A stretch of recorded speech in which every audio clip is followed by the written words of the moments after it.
Hey everyone, welcome to another episode of Get Ready, and very excited about this one. Introducing to you a gentleman who I've spent a lot of time listening to for the last month or two since I was first introduced to his work. And so let me tell you a little bit about my guest. As an internationally renowned speaker, best-selling author, serial entrepreneur, and one of the most sought-after mentors on the planet, Peter Sage's unique and dynamic approach to self-mastery has led him to share stages with world-class leaders such as President Bill Clinton and Sir Richard Branson. Peter is an expert on human behavior and is widely regarded as a leading authority on effective personal transformation.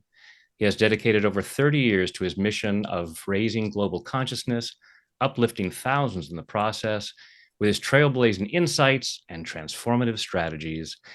Welcome to Get Ready, Peter Sage.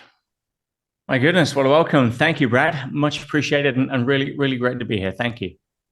Well, thank you for being here. As I said, I have spent a lot of time recently listening to your wisdom and your insights. And it's interesting because like a lot of folks on some of your webinars, you'll say one of the worst things that you can say as you're listening to a webinar is, I already know that. And yet, we have a lot of very similar ideas. And I say it in a different way. When I'm listening, it's like, I already know that. And this is so awesome. So I'm hearing it in a different way. And the myelin is just wrapping around. It's becoming even more firm. So, and one of the things that I was listening to you talk about recently is a favorite subject of mine, and that's manifestation. And you have a lot of great insights about that. So why don't you tell us a bit about your take on manifestation? Well, for me, it's really down to understanding what manifestation or what common vernacular calls the law of attraction, that kind of thing is. And for me, it's to be able to create or influence circumstances, events, or results in my life by using rules that govern the non-physical matter reality. We're very familiar with rules that govern physical matter reality. We've mastered those. Through reverse engineering and observation, we can now tell you where the tide is going to be to the inch in the next 50 years on any given day. I mean, that's a testament to man's left brain dominance of cracking the code of how this materialistic Swiss watch of a universe operates mathematically. That's great. But if we were to use a movie analogy, which I like to use, if you are starring in the movie of your life, then when it comes to the material physical world, the only thing you can do is affect the scene of the movie you're currently in. You can make decisions, take actions, and directly impact what's going on in your current scene. And those decisions and consequences and choices are going to lead to different scenes downstream. But it's far better when you learn how to influence circumstances, events, or results in your life without having to grab hold of the current reality in the physical rule set. But you can work with the non-physical rule set, which is just as tight and just as mathematical. Then you're no longer managing the current scene. You are starting to direct future scenes. And that is what I would call manifestation. Yeah, people talk about law of attraction. It's not really attracting. We use the word attraction because it gives us a way of trying to understand how we bring things into the current scene. But what we're really doing is we're generating reality. We are creating future scenes that once we get there, we feel we've attracted it. But we've actually created, we've generated that reality. But it's a lot easier to think that we're attracting it like a magnet. But the reality is we are influencing the probability of what's showing up in future scenes.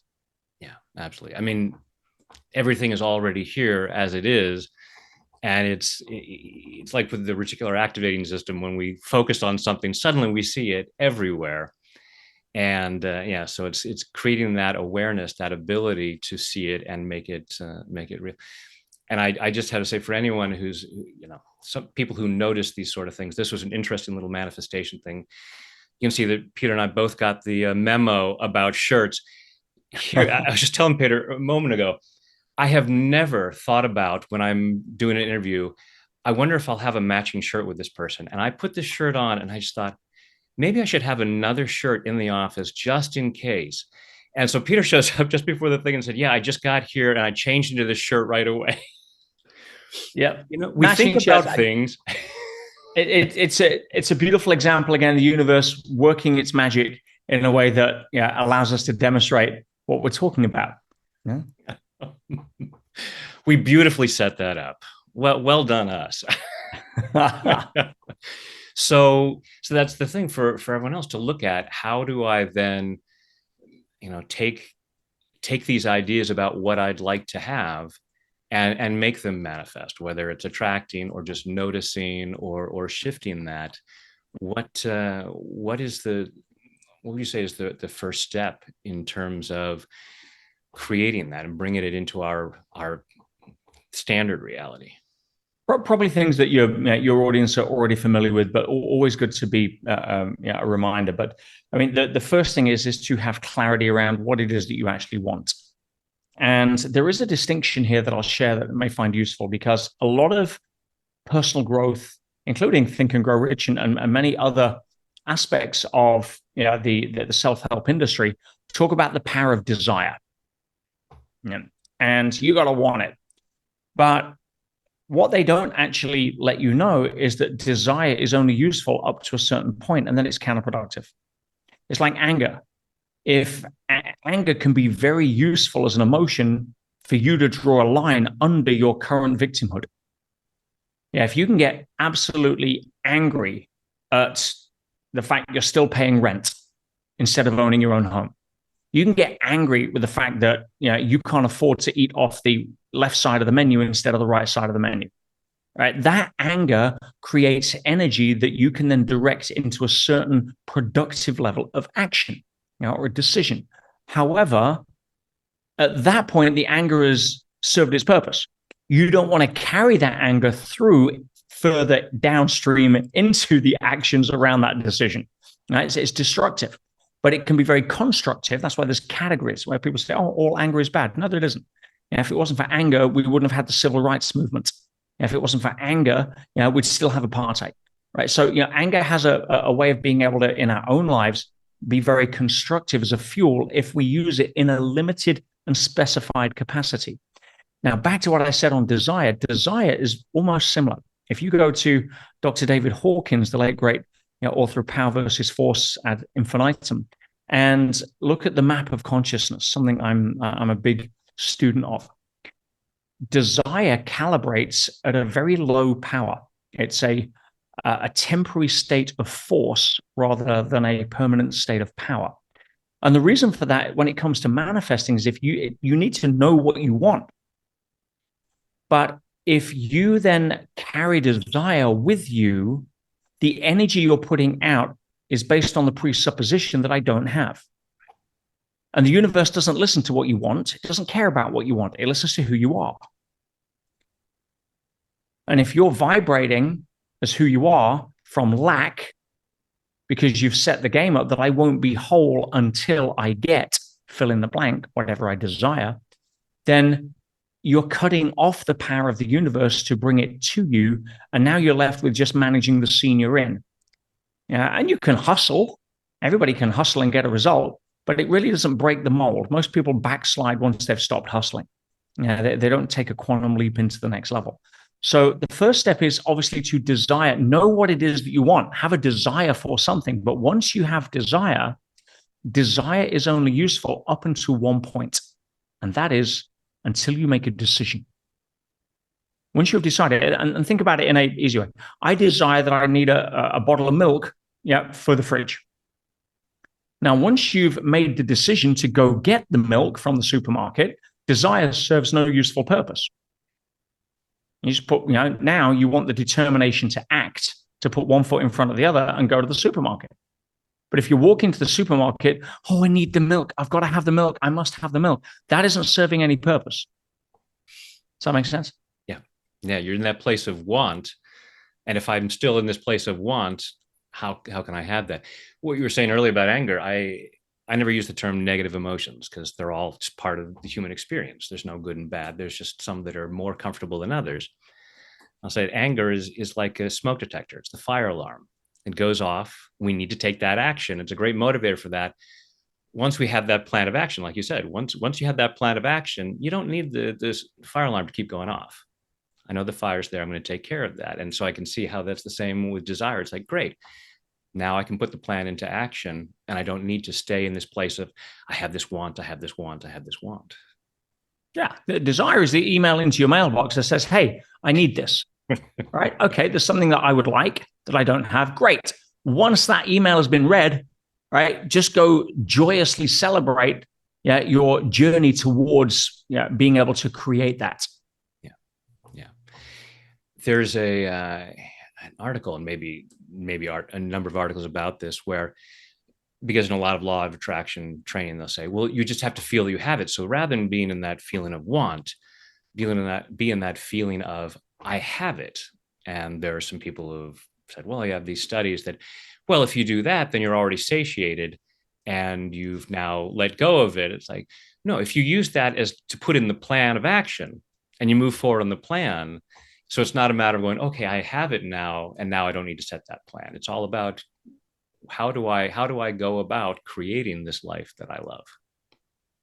100%. And I'll add a distinction, something that if you're familiar with the work, you'll obviously relate to, but I'll share it for the listeners as well. And that is the four levels of consciousness framework, which I work with a lot. I was going to ask you to share this, so thank you. That's okay. And because obviously for a lot of people, the word consciousness is nebulous. If you're a materialist, left brain, Newtonian paradigm, you think consciousness is a byproduct of brain function, which obviously it isn't. Yeah, the brain doesn't produce consciousness any more than a television produces programs. So if you're on the other side, which is the far right brain, then it gets a little airy-fairy, a little bit too sort of, come by it doesn't pay the mortgage. So if Einstein said that you can't solve a problem at the same level of consciousness that created it, how do you actually navigate that by a level of understanding of what consciousness is? How do you create a framework? So the four levels is a very easy way for people to understand where they're at. And then I'll bring it back to what you just said about the satiation, for example, because there are different modalities that operate at different levels of consciousness and that are relevant to those levels of consciousness. Just like if you're a 18-month-old, diapers are useful, right? They're not useful when you're 25 years old, but they're required for a certain stage. So if you look at consciousness, the first level I call to me, which is victim, and we call it that because everybody there says, oh, I would have the life I want, but everything happens to me. It's the quintessential level of victimhood, the methodology, the unfolding process of victimhood is blame. That's the mantra. And most people that stay there for any length of time, if they don't just get desensitized to that's how life should be and live a sucky life, they realize that there's more to life, and life isn't going to bring you everything. It's time to make stuff happen. And that's when you move to the next level of consciousness called by me. And by me is the achiever mode, not the victim mode. Yeah, so achiever mode is like, I'm going to go grab hold of reality and force it to fit my pictures. I'm going to set goals, get motivated, and go out and start achieving stuff and take personal responsibility for what happens to me. And it's a great transition from to me to by me. It just, as I say, great transition going from diapers to a potty, right? But there's levels ahead, right? And the challenge with by me is that you are disconnected from the ability of the universe to support you, because you are now taking it on all on your own. You're out there hustling, working long hours, making stuff happen, trying to control things that ultimately you can't control, but you still try. That's where most stress comes from, is people in by me, trying to control stuff. Now, obviously, when you start getting to the level where we're teaching and talking about now, which obviously is an affinity with your audience, I call that through me. That's where life is flowing through you. You're in the flow state. That's where synchronicities happen. That's where things are more effortless. Doors open without you having to shoulder barge them in by me. Now, if you're talking to somebody who's in by me, and that's the life they live, and you say, well, Just adopt the feeling of the wish fulfilled, to quote the great Neville Goddard. Right? And they'll say, well, hang on, yeah, but if I already have it, I won't feel motivated anymore. And guess what? In Buy Me, that's correct. See, deadlines for goals are very useful in Buy Me because you need to be motivated. You're on your own. You've got to get in the river and swim upstream, and that takes energy. It takes effort. So you've got to be constantly on the grindstone. Now, when you finally outgrow that or out-evolve Buy Me, you can't educate your way out of that. You can't educate. You can't teach a 3-year-old how to be a teenager. Right? There's a level of evolution that is required. Same with consciousness. So if you evolve past Buy Me and you get into Through Me, deadlines are no longer relevant. Why? Because you are working on the universe's timetable. When you go to a restaurant, if there's nobody there, and you say, oh, you've got to go in the kitchen and hustle and find ingredients and put them together and put it all, that's Buy Me. I'm going to make my own soup. But in Through Me, you're sitting down, the maitre d' comes up and you order the soup. You don't put a deadline on when the chef delivers it. You just have absolute certainty it's going to show up. And so it's different. And the way that the chef goes to work for you is by adopting the feeling of the wish fulfilled. And that way, you're already happy en route. Yeah. Now, the distinction is you don't actually need the soup in order to feel good enough. And so when it shows up, you're just enjoying it anyway. And if I was to put a language pattern to this that people might be able to find useful, if you're operating in To Me as a victim, you're constantly playing the game of feel great if, which is, if my ship comes in, if I get enough money, if I get lucky, then I'll feel good. I'll be happy. Yeah. That's if. In Buy Me, you're playing a different game. You're taking control. Buy Me is feel great when. I see. Yeah. Buy Me is when I get my goal, when I get the $1 million, when I get down to my ideal weight, when I get this, because I'm an achievement, I'm going after it. Yeah. And I'm going after it because I want it in order to be happy or feel good enough or avoid the fear of rejection or poverty or whatever it may be. So if I'm an achiever, I'm at Buy Me, I'm playing the game of feel great when, which means that I'm setting up the game so that once I get my goal, then I'll be happy or happier. And the challenge with that, as we've all experienced when we were in our Buy Me days, right? And for some of us may still be there. When we get the goal, we do feel like we feel great. But for how long? Usually it's a temporary feeling before that sense of emptiness comes back. And then we think, oh, well, I'll be happy when I make my first million. Well, I can tell you, if you're in Buy Me, you won't be happy when you make your first million.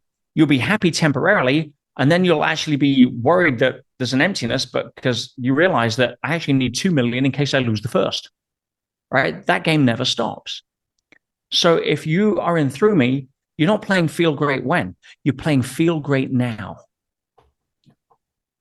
And feel great now is the game that is in town. When you play feel great now, you're essentially saying this. In fact, let's look at it through the Buy Me lens, because then it becomes obvious. If you're in Buy Me playing feel great when I get the $1 million, when I get the house, then I'll feel great. Now, we've already established you won't actually feel great long term. You'll feel great in the moment. And the reason, by the way, is because you're no longer striving. You can apply that to the whole principle of cigarettes. Smokers, for the most part, who say they enjoy smoking, which is less of them, but let's say they want to enjoy smoking, they don't actually enjoy smoking. When you look at the psychological patterns that are running, what they actually enjoy is the I'm no longer craving. Right. But because that no longer craving is associated to having the cigarette, and they like that feeling, they associate joy to the cigarette when it's not. You see, non-smokers, we don't have that. We don't need cigarettes in order to feel that sense of relief because we're not craving at all. Now, apply that to goals. When you're in Buy Me, you're essentially playing the game of this. Feel great when, which is When I get the goal that I've set that I'm striving for, I will give myself permission to feel feelings that I could actually feel now, but I'm not letting myself do it. Yeah. And when you hear it through that lens, you kind of scratch your head and think, why would I do that? See, and through me, you play feel great now.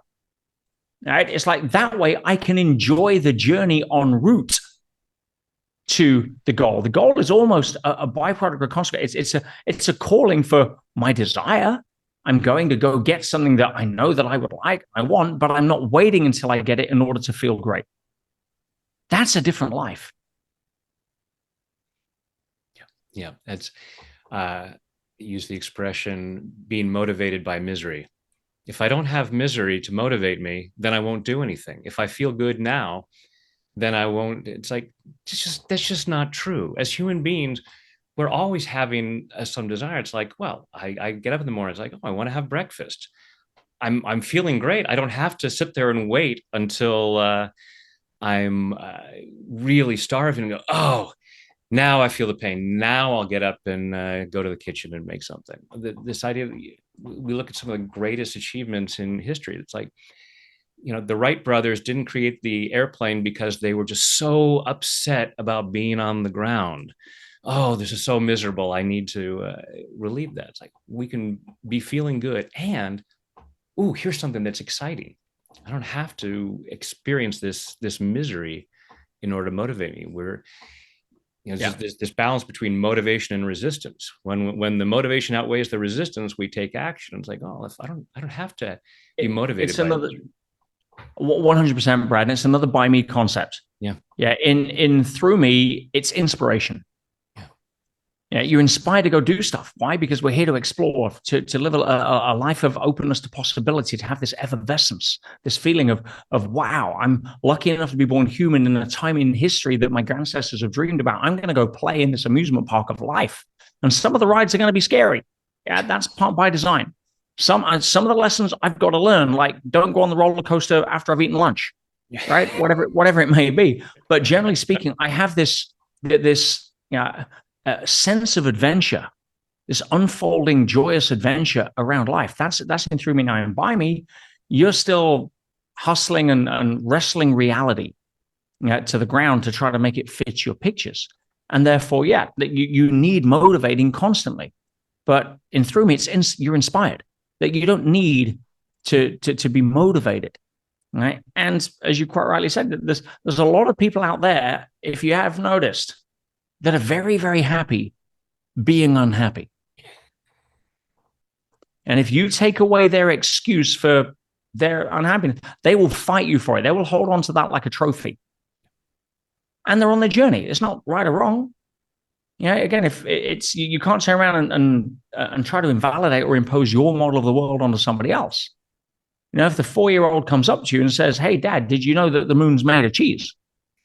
You don't say, "Oh, you stupid 4-year-old. Let me go get you the geology reports from the Apollo mission that validates the meteorologist that the moon is not made." You don't do that. And no they wouldn't dairy believe you products anyway. whatsoever. Yeah. And they wouldn't believe you anyway. Why? Because their best friend told them it was made of cheese. Right. And you ain't talking them out of it.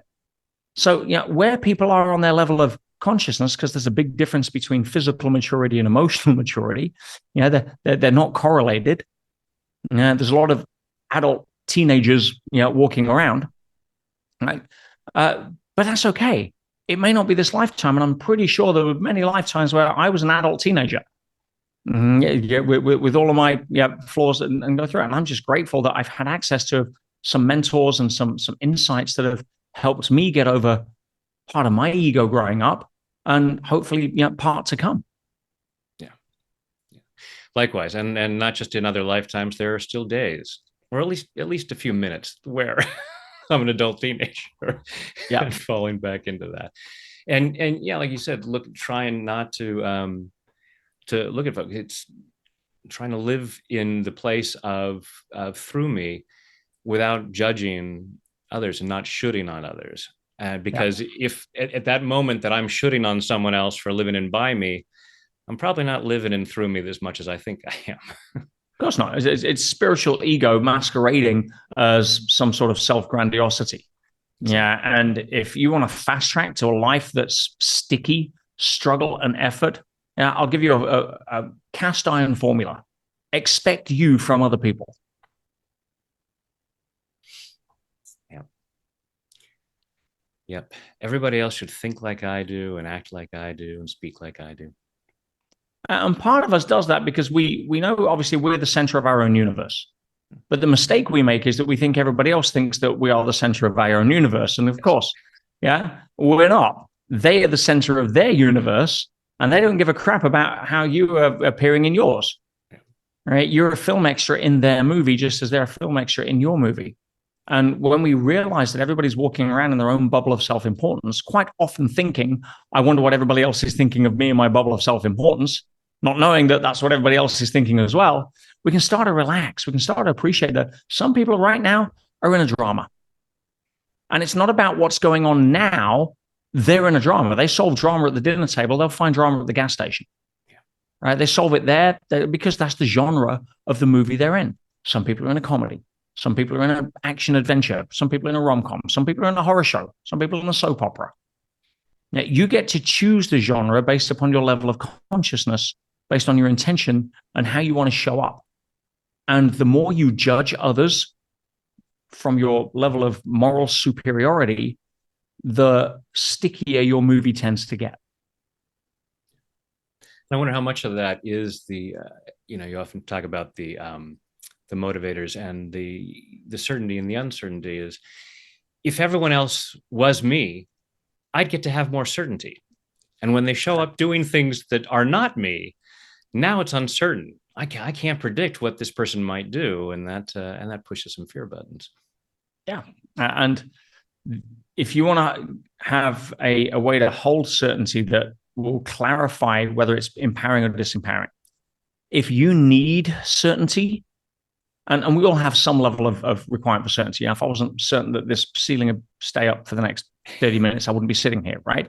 But I'm talking in general, most people really overdevelop the muscle of I need certainty. I need to know how much money I'm going to make next month. I need to know, if the world's not going to blow up. I need to know I'm going to be. There is no certainty at that level.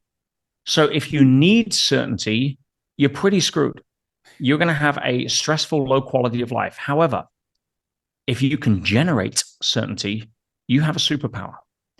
And the way you do that is by taking charge of your role as the star of your movie. Most people are walking around as unpaid extras in some big budget disaster film that the media is trying to force down their throat. When you start to take charge of, well, I'm the star of my movie, not from an arrogant place. Yeah, I've got friends that work with Keanu Reeves, and they say he's one of the nicest guys in the world on set. Yeah. He goes up, he takes time to speak and inspire the extras, or talk to the security team, or take them for dinner or what have you. Yeah, and there's no ego. Oh, I'm the star, like in his early days, Val Kilmer and people like that would look down and be this diva on set. But that when Keanu or Brad Pitt or somebody walks on set, when they are the A-list star of that movie, they're not looking for permission from the film extras. They're not looking for approval from the film extras. They don't suffer from the good opinion of other people as a way to validate themselves. They own themselves. There's a lot of people on this planet that can sing and dance as well as Rihanna. But when Rihanna walks into a room, she doesn't own the room. She owns the building. That's the energy, the attitude, the certainty she generates, not the certainty she's looking for or needs. That makes sense. Yeah. It's when you have that confidence that, when you have the confidence, you're connected to source, and it's not in the by me. I have to put all the effort in. Coming to that through me, it's like, I know there's something that's got my back. I know that when I stand on that stage to sing and open my mouth, something's going to come through me and is going to deliver something powerful. Yeah. And if you look at it, that's essentially most of the story of the parables in the Bible. Yeah. That's another rabbit hole we could jump down. But that's I know we're getting tight on time, so I want to see what else we can do to add some value. That'll be a later episode. So, well, but you did say the four stages. So we've moved from to me to by me to through me, and then And then we get to essentially the highest level of consciousness where a lot of the spiritual masters, arrived at and taught from, which is asmi. And asmi is essentially non-duality. The common vernacular, you call it oneness, for example. But it's where you transcend a this and a that. There's no cause and effect, right? By me is cause and effect. And to me, victim, yeah, you are you are the after effect. Yeah, you're the victim on there. But in by me, you try to it's all about cause and effect. In through me, you're causing an effect. All right, you are generating that now. In as me, there is no separation.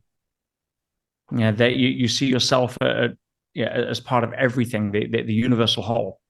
Now, I am in no way promoting that I've been anywhere close to that. Most people experience that temporarily in uh, a small variety of ways, either in deep, intense levels of meditation, or more often plant medicine. They take a plant medicine journey or some sort of level of psychedelic, whether that's psilocybin or dimethyltryptamine or whatever it may be, ayahuasca, for example, and they have this sensation of oneness with the universe. They now see there is no separation. But then we drop back into third dimensional reality in a limited level of consciousness, and it becomes a memory rather than a way of life. So ASME is kind of the top stuff. It kind of shows us where we're going. If we're in Earth school right now, I'd say that would be kind of PhD, college level, whatever. But not something that I'm aiming to reach anytime soon. I'm just happy to put one foot in front of the other and see how the journey unfolds. And that's good for today. If I never get past through me, then it's still a life very well lived. And I appreciate how you show up in that way, and how you let the information come through. I mean, as I said, I've spent a lot of time listening, and I love the way that you translate these ideas and put them out there. I love that you are a fan of analogies like I am, and there's a very great history of teaching through parables. Absolutely, and I appreciate you for that as well. So from that perspective, Brad, I mean, I'm grateful for the opportunity to be able to share on your platform and support the great work that you're doing with your tribe. Oh, thank you. And folks can find out more about you in their information box down below, or at chatwithbrad.com/sage. And check out, there's a lot of great stuff there. And thank you so much for being here, Peter. No, thank you. Like yourself, I try to put as much content out there as I can to try to help people. We're in a time right now where raising global consciousness is required. Summer recess is over. And if we don't get back on the horse in a way that I believe we're destined to move forward, a lot of people have lost their way. And if we're fortunate enough to be able to have stumbled a little further through the map and we can shine a flashlight behind us to help others, then that's why I see you and I doing the work that we do, and why we love it.